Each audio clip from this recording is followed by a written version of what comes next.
Hello, everyone. This is Dorie Clark, and I am here with Susan McPherson. She is the author of the wonderful new book, The Lost Art of Connecting. It actually came out in 2021 in the midst of the pandemic, so we're definitely going to ask her a lot of questions about how one managed to connect during that time, and also especially now as we are, fingers crossed, coming out of it. But it's a pleasure to be here today. Susan McPherson, thank you for joining us. Dorie, I could not think of a better place to be. So good to see you. Thank you. Thank you so much.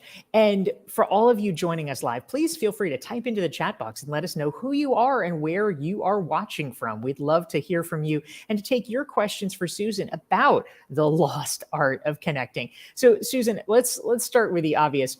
You wrote a book about connecting with people in the thick of a global pandemic. This is probably one of the harder times in human history for people to actually be reaching out and connecting with one another.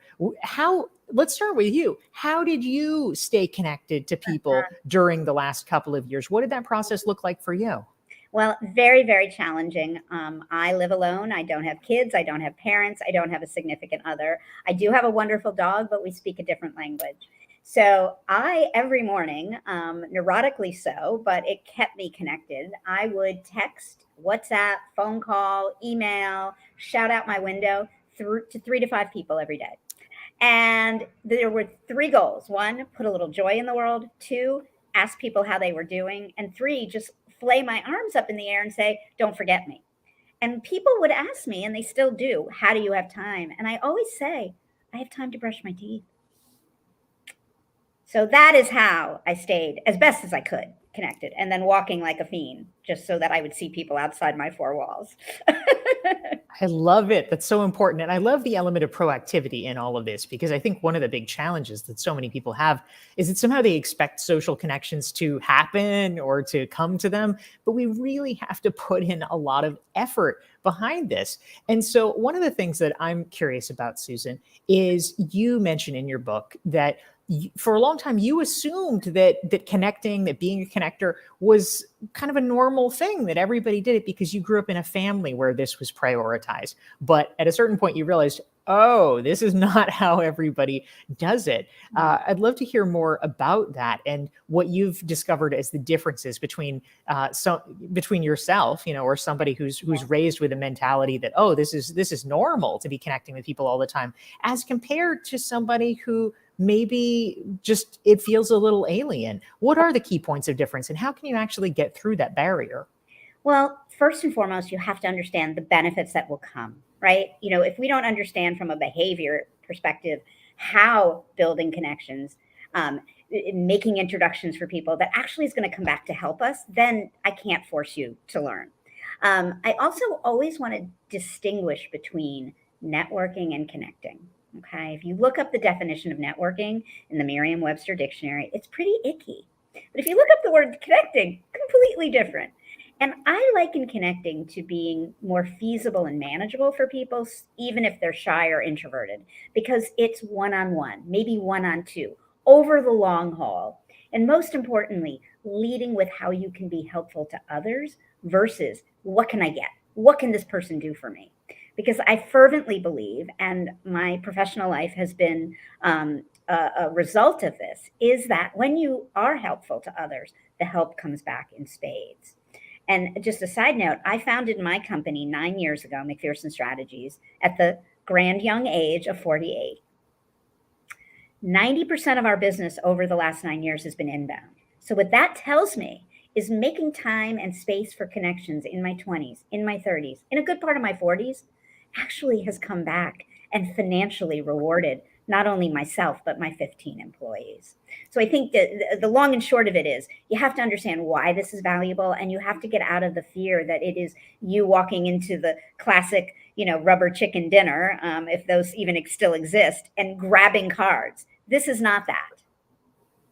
Such an important point, Susan. We do need to understand what the benefits are, because I think for a lot of people it just seems like a terrible slog, and they don't really understand why.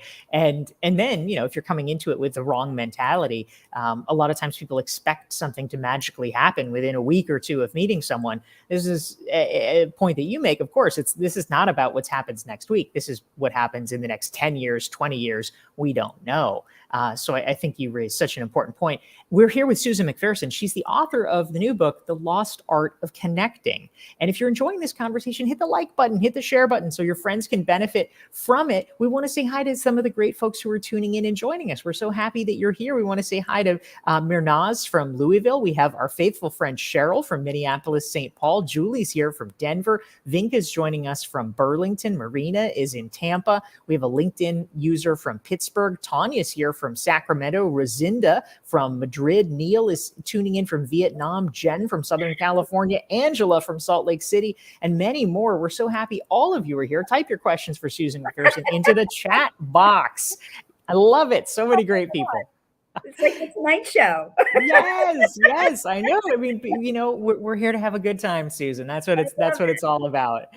So, a concept that you talk about in your book is, lots of people, especially during the pandemic, but certainly before as well, were very well versed in FOMO, fear of missing out. You actually propose moving from FOMO to JOMO. Can you talk about what JOMO is and how we can actually make this mental shift? Absolutely. Well, and again, for people who are shy or introverted, I think this is an important story.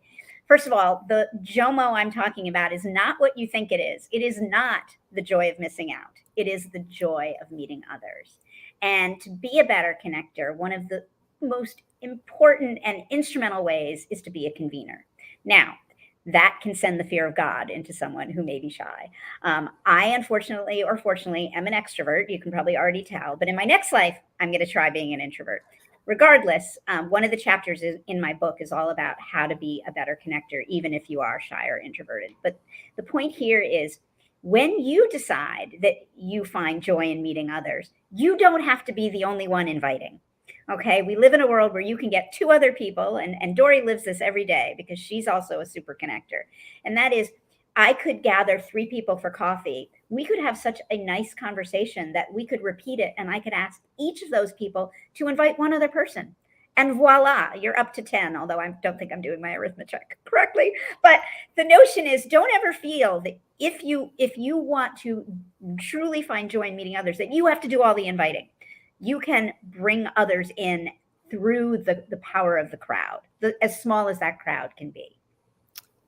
Yeah, that's such a great point, Susan. I love that. And in fact, I just a couple of days ago in Miami had dinner with a guy who's now become a good friend of mine. And I originally met him because I co-hosted a dinner with a friend of his. And we sort of tasked ourselves with, I'd invite half the people and he'd invite half the people. Yeah. And so it can really create great long-term relationships. I love that.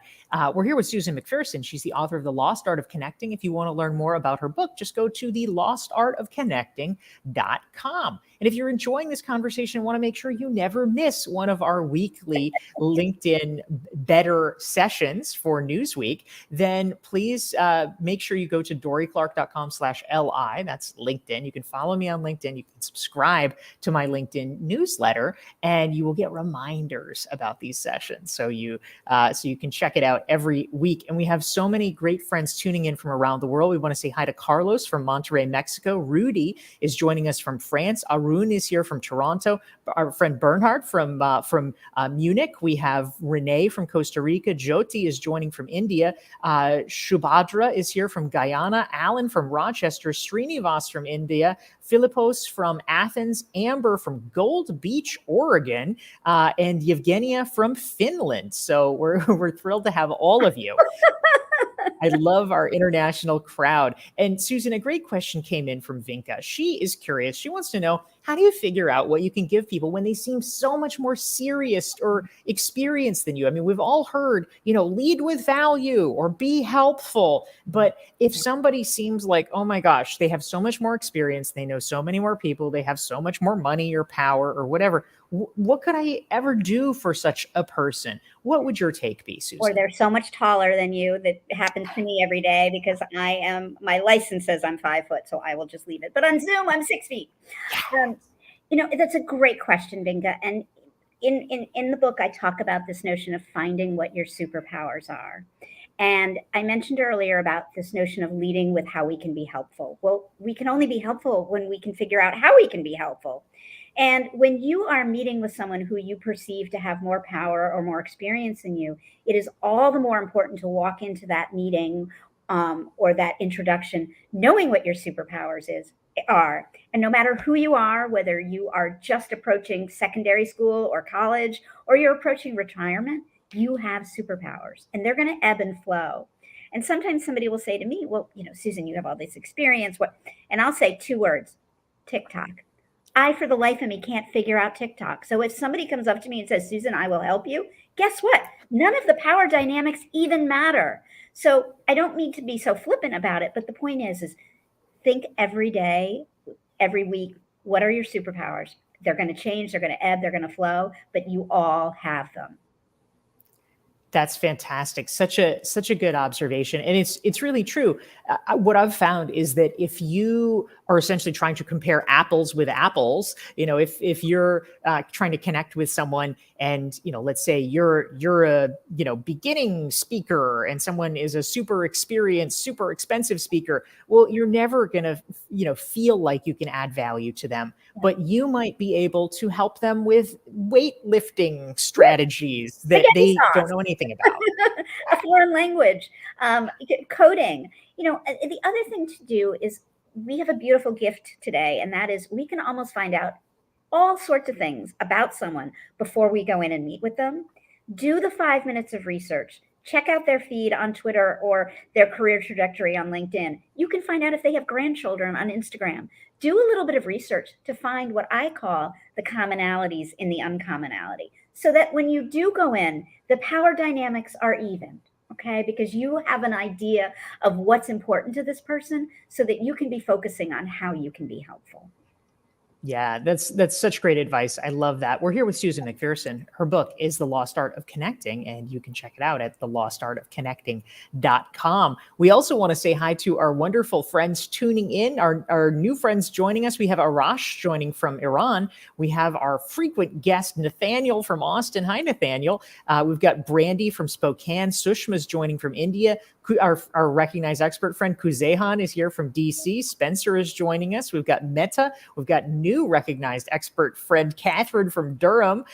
We've got Elen joining us again. Annette is joining from Southern California. Judy is here. Almas from Pakistan. Jason from DC. Judy is from Maryland. And let's see, we've got Roshini from Singapore. We're so glad to have all of you. I want to fly and meet all of you in person. That's right. Well, Susan's going to make connections now. That's it. I'm like, oh. Oh, that's great. Susan, a question came in from a LinkedIn user, and they're curious about this. Let's say you genuinely want to connect with someone, you want to build a real relationship, but maybe that person is kind of skeptical because they've been burned in the past. They think you have an agenda, even if you don't have one. What would you do in that circumstance? I mean, there's always going to be people like that. Okay. We there's 10 billion people on this planet. There's nothing we can do. The most important thing is to lead by example. I often ask groups when I'm doing talks, how many of you receive a LinkedIn request from somebody, you hit the accept, and then in an hour they're selling you something? I would imagine if I could see everybody's shows of hands, people would be raising their hands right now. My suggestion is when you connect with somebody on LinkedIn, instead of then immediately trying to market them something that you do for a living or something on the side, instead think of ways you can be helpful to that person. Okay. And if you do it over time, it does become second nature. I'm not suggesting that every room you walk into, LinkedIn or a real room, that you're like, hi, how can I help? How can I help? But do the research and listen for clues of ways. Maybe it's an introduction you can make for that person. Maybe it's a newsletter that they should subscribe to. Maybe you can tell them about Dorie Clark's amazing Newsweek program, right? I mean, the thing is, these are ways we can be helpful when sometimes we don't realize just how helpful we can be and how minimum time commitment that they take. Yes, I love that. This is fantastic advice. Thank you. We're here with Susan McPherson, author of the book, The Lost Art of Connecting. And this is Newsweek's weekly interview show, Better. I'm Dorie Clark, and we're really excited to have all of you here. We want to say hi to Ait Ben-Hassou, who is joining us from France. We have Anastasia from Greece. Ellie is joining us from London. We have Nuno from Portugal. Nilesh from India. Troy is coming here from Maine. We have Beth from Leesburg, Virginia. Dominic is joining from Nigeria. And Laura is joining us. We have Milka from Lima, Peru, and Lauren from Kansas City, Missouri. So many wonderful folks. Thank you for being here and for sharing your great questions with Susan McPherson. So a question came through, Susan, probably expressing what a lot of us feel these days, from Anna from New Hampshire. And she wants to know, if, let's say, you want to connect with someone, but you've just been feeling burned out. We've had this pandemic situation. We're all kind of run down. What can we do if we're feeling a little less than motivated in building connections? Well, first and foremost, I feel you, Anna. I was supposed to go to a wonderful event the other night, and I just couldn't do it. I couldn't get off my couch. So we all are there. We feel it. The one benefit is you're not alone, right? And the second is give yourself some grace. We have just experienced something that none of us in previous lives or previous times have ever experienced. So it's going to take a while. And I suggest set some boundaries and set some goals. So instead of maybe connecting, with a new person every other day, you do it once a week. But set goals, and don't beat yourself up when they don't. This isn't life or death. And the goal is this should be something in your life that is uplifting. So it may be time to take a little bit of a break. But remember the long term. This is not like slam, bam, thank you, ma'am, today, tomorrow. This is over the long haul. So if you're feeling burnt out for a little bit, that's okay. It'll still be here tomorrow. Yeah, Susan, such a great point, and thank you for responding to that. Again, we're here with Newsweek's weekly interview show, Better, and author Susan McPherson. And Susan, a question came in from our viewer, Renee. And Renee has probably a common situation that many of us have faced, which is you're trying to connect with someone, you're trying to build a relationship with them, but you're not getting any response. They're just not having it. People are busy. So in some cases it pays to be persistent, but we don't want to be a pest. So when should we stop? When should we stop trying to build a connection if someone is not being immediately responsive? The old ghosting. Believe me, it has happened to me in multitude parts of my life, dating, professional. So you're not alone also, Renee. And thank you for raising that question. Everybody has a different limit, but I am a big believer in being as direct as possible, which can be scary because it does give somebody the information so that then they can make the decision. But sometimes it's a better way to go because you can cut to the chase. And if somebody isn't being responsive, it's fair to call them out and state, Dorie, you haven't responded. I get how busy you are, but here is the specific question I'm hoping to get answered. Or here are 3 separate things that maybe you can be helpful with, and give somebody choices, right? If then after a couple of times they don't, it's time to move on. Like I said, there's 10 billion people, and as challenging and awful as it feels to be ghosted like that, it doesn't pay to keep trying, right? But be direct. There's nothing wrong with giving someone enough information so that then they can make the decision, and let them know how important this is to you. Yeah, that makes a lot of sense. Thank you very much. Susan McPherson, you can learn more about her and her business, McPherson Strategies, at mcpstrategies.com. And she is, of course, the author of the book, The Lost Art of Connecting. We want to say hi to some of the great friends tuning in. Eddie is joining us again from the Netherlands. Hi, Eddie. We have Heidi from Greeley, Colorado. Lori's joining us from Menlo Park. We have Mildred from Puerto Rico. Maureen is tuning in from the Jersey Shore. We've got a LinkedIn user from the UK. We have Steve from Cleveland. Kevin is from Boone. I think that's probably Boone, North Carolina. Hey. And we we have Sarah from Kansas City, who is a first-time viewer. We're really glad to have all of you guys here, and we love your great questions. A LinkedIn user, Susan, is asking the question, what are some effective ways that you've developed your emotional IQ? We know obviously this is an important component of building connections and relationships. The person wants to know what mentors or leaders have been most influential to you. Sure, that's great. Well, unfortunately or fortunately, my late mom was an amazing mentor. She unfortunately was killed in a tragedy when I was 21. So I have only, so many years that I can remember, but I keenly remember her ability to connect. And I have to say, like, she used at the time in the 60s and 70s and 80s, the rotary telephone and the manual typewriter, and was successful doing that. So over the years, I have mirrored what she had done with that kind of crazy, archaic technology to use social media in a way that's uplifting and positive, to use email and WhatsApp in the same way. I also, my first boss when I was working in sales, one of my earlier careers in my 20s was selling of a newswire service. And my boss, her name, no joke, was Nancy Sells. But Nancy is the epitome of teaching how to sell in a way that you think about the other person and you don't sell to them. You find out what that person's hopes and dreams and wants are. And then you magically show up with them in some shape, way, or form. So I still, to this day, from 1991, can hear her saying, ask the questions and then use both your ears and one mouth, because we should be listening twice as much. So those are two people who have mentored or in my brain and probably come to me in my dreams. And Nancy's still very much alive. So that's right. That is a very good thing. Thank you for sharing that, Susan. I love that. If you're enjoying this conversation about the lost art of connecting and how we can build more meaningful relationships, hit the like and share button so that your friends on your social channels can benefit from it as well. We're here with author Susan McPherson. And Susan, tying in, I know you were just alluding to it, and a big theme in your book is the importance of listening as a key component to building effective relationships. Jen has a question related to that.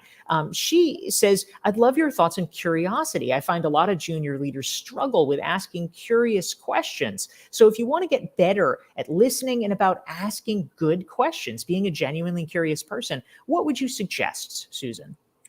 Jen, curiosity is such an incredibly valuable skill. And thankfully, my late father was a history professor at a women's college for 40 years. And I don't think you could grow up in my house without having curiosity as part of your blood, given who he was. But I do understand we have to inspire people to be curious. And for me, this notion of we don't know what we don't know is what enables me and powers me. But I do know having anything but the weather talk questions are great to have in your back pocket. And I say that because how many of us start Zoom chats, Microsoft Team meetings, conference calls, and guess what? Everyone talks about the weather. And nothing happens. You're not sharing anything about yourself. The person talking, you may find out what the weather is in Cleveland, but unless you live in Cleveland, who really cares, right? Sorry, no diss on Cleveland. But to me, that's right, Steve. Don't be offended. We're glad you're here. I'm so sorry. I always pick the one city that 5 people are from. But the notion of helping people have questions in their back pockets that are provocative without being overly nosy. So things like, at the end of this pandemic, if you could go anywhere in the world, where would you go and why? Or what was your favorite food as a child? If you could solve one problem in the next 6 months and money wasn't an issue, what problem would that be and why? Now, I'm just, tossing these out. And if you do end up reading the book, there's an entire chapter that gives you questions to carry, just saying. But these types of questions are not going to make, for the most part, wouldn't make people feel uncomfortable, but gives you a sense of who they are, gives you a sense of their hopes and dreams and desires. Those are really beautiful questions, really insightful, Susan. Thank you for sharing that. We want to say hi to some great friends who are tuning in and joining us. Marion is joining us from just outside Atlanta. We have Andrea from Bogota. We've got Todd joining us, former better guest, Todd Churches, joining us from New York City. We have Cynthia from Chicago. We've got Irina joining us from Charlotte. We have Oluwadamilola, who is here for the first time, and we're so glad to have you here as well. So thank you, everybody. Gabriel is here from Mexico, and Catherine has a question, Susan, that I think probably a lot of us have faced. So I'm curious to hear your thoughts about this. She says, on the other side of the request, if you want to make connections, if you want to really build relationships, that's great. But if strangers are reaching out saying they want to pick your brain, what do? You're a busy person. How do you triage these requests and not be a jerk, build relationships, but also recognize like, hey, we're all pretty busy here. How do you think about that? Well, Catherine, first of all, yes, I get those questions quite often, and there are times I can't answer them. And obviously, I'm not walking the talk here. But what I do try to do is back to what I was saying earlier is ask, flip the switch and ask the person specifically what that he, she, or they are trying to acquire, because it may mean you don't have to have a meeting. It might mean you can just answer in a quick email, right? So sometimes I like to flip the switch and say, okay, yes, I'm extraordinarily busy, but if there's something very specific you need help with, I can. The other thing is last year I had several health issues and I couldn't be Susan, helpful Susan. And what I started to do was put in and I know I'm going to sound neurotic here, but it's just one way to manage this. I put in my calendar to get back to the people that I couldn't get back. So, August 10th, I woke up and I saw 9 a.m. go back to Lucy at da-da-da-da-da. Now, again, if you didn't already think I was crazy, now you do. But it was making semblance of normalcy out of chaos, but also, living the lost art of connecting, right? How awful it would be if people reached out and I was like, nah, I'm just going to talk about it, but I'm not going to live it. But also knowing that no one has unlimited capacity to help everyone, okay? But sometimes if you're ready to say no, you may be missing out on a tremendous opportunity. So I try to suggest that everybody get rid of their preconceived notions by looking at somebody and thinking, that person doesn't have a powerful position, or that person, isn't on a board. But you never know what you don't know. That's right. So important. Susan McPherson, author of The Lost Art of Connecting. We have Gail joining from Miami. Thank you, Gail. And we have a question coming in also from Florida. We've got Gina in Clearwater. And she says, Susan, you are warm and fuzzy, a natural connector. I think you have a fan here. Gina says, you seem really nice. And I love the question here. What encouragement would you offer to those who are not as warm and fuzzy and immediately likable? What do you think about that? I can tell you many people who don't like me and don't find me warm and fuzzy. So I think it all really depends, and maybe you're just catching me on a good day. But my suggestion is back to that. Think how you can be helpful, right?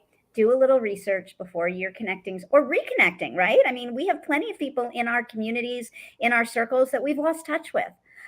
So my suggestion is the best way to show up is learn something a little bit about that person so that when you speak to them or reach out to them, you can remind them about it. One of the greatest gifts we can give one another, whether we know them well or not, is to let them know we know something that they have accomplished, that they have completed, whether they won an award or they were recognized, and lead with that. And believe me, I have a feeling you're probably warm and fuzzy too. Such good advice. Thank you, Susan. So picking up on a quick strand from one of your sample questions that you offered us, Susan, Annette in Southern California says she's curious now. Inquiring minds want to know, where do you want to travel post-pandemic and why? Oh, everywhere but my living room. No, I just booked a trip, believe it or not, to Greenland in September to learn more about what's happening to our climate, or what our climate is doing to the continent of Greenland. So I don't know if that was the top of my list, but it was kind of like, you know what, I'm not getting any younger, and Greenland may not be in the same situation in 10 years. So that's where I'm going. I did go, this is crazy, but I went to Antarctica in January 2020. So that was my last trip pre-pandemic. So it seems fitting that Greenland would be my first trip after the pandemic. You were going on the climate change tour, Susan. Props to you. Yeah. climate change tour. That's so great. I love it. What a good choice. So we're getting to the end of our No, segment here. this We is probably so have time fun. for one more question, No. one more last question here. Don't worry, everyone. We'll be back next week. And remember, if you want to make sure you never miss one of our better shows, it's 9 a.m. Pacific, 12 p.m. Eastern on Thursdays, the Newsweek Better Show. If you go to dorieclark.com, you can download a free self-assessment and sign up for my email list, and you'll get reminders. But the last question, Susan, Brandy wants to know, she said, you shared your idea of connecting with 3 to 5 people a day. Maybe you could just tell us a little bit more, like, what are the mechanics? How do you do this for people who are inspired? They say, okay, I'm with you, Susan. I want to do it. What does it actually look like to reach out and make those connections? Well, I have to say, it isn't like I don't have a spreadsheet. And I also want to just, suggest it can be 1 to 2. It can be 2 to 4. You do not have to do 3 to 5. And it can be once a week, right? I want to set like realistic expectations. To me, anybody ever like taking a walk and somebody pops in their brain? Does that ever happen to people? Right? And guess what we do? We say, you know what? I'm going to get back to that person later. What I do is the 3 people who come to my mind, I reach out to right then and there. I'm going to say pussyfoot, if that's even still a terminology. I'm aging myself, but I don't like diss around. I'm just going to do it. And I don't do it with the expectation of a response. I do it just to say, Dorie, you popped in my brain. I'm thinking of you and sending a little bit of light your way. That's it. I wish there was a much more complicated, but it's my way of getting some dopamine in my body before I have my coffee. I love it. Well, I think actually the simplicity and the organic nature of it makes it attainable for people. I think sometimes people expect to say, "Oh, I have the world's most massive Salesforce database," and I think it's actually reassuring that that it's a much more organic process. So she's walking the talk here, everyone. It's Susan McPherson. She is the author of the book, The Lost Art of Connecting. If you want to learn more or pick up a copy, go to thelostartofconnecting.com. Thank you all for tuning in. And Susan McPherson, thank you for being our guest. Oh my God, I don't want to leave. Can I stay? This is so fun. I know, we're going to totally have to have you back. This is fantastic. Thank you. Thank you. And thank you to your amazing audience. What incredibly inspiring people. I feel the same. Absolutely. Thank you, Susan. Thank you, everyone. We'll see you next week.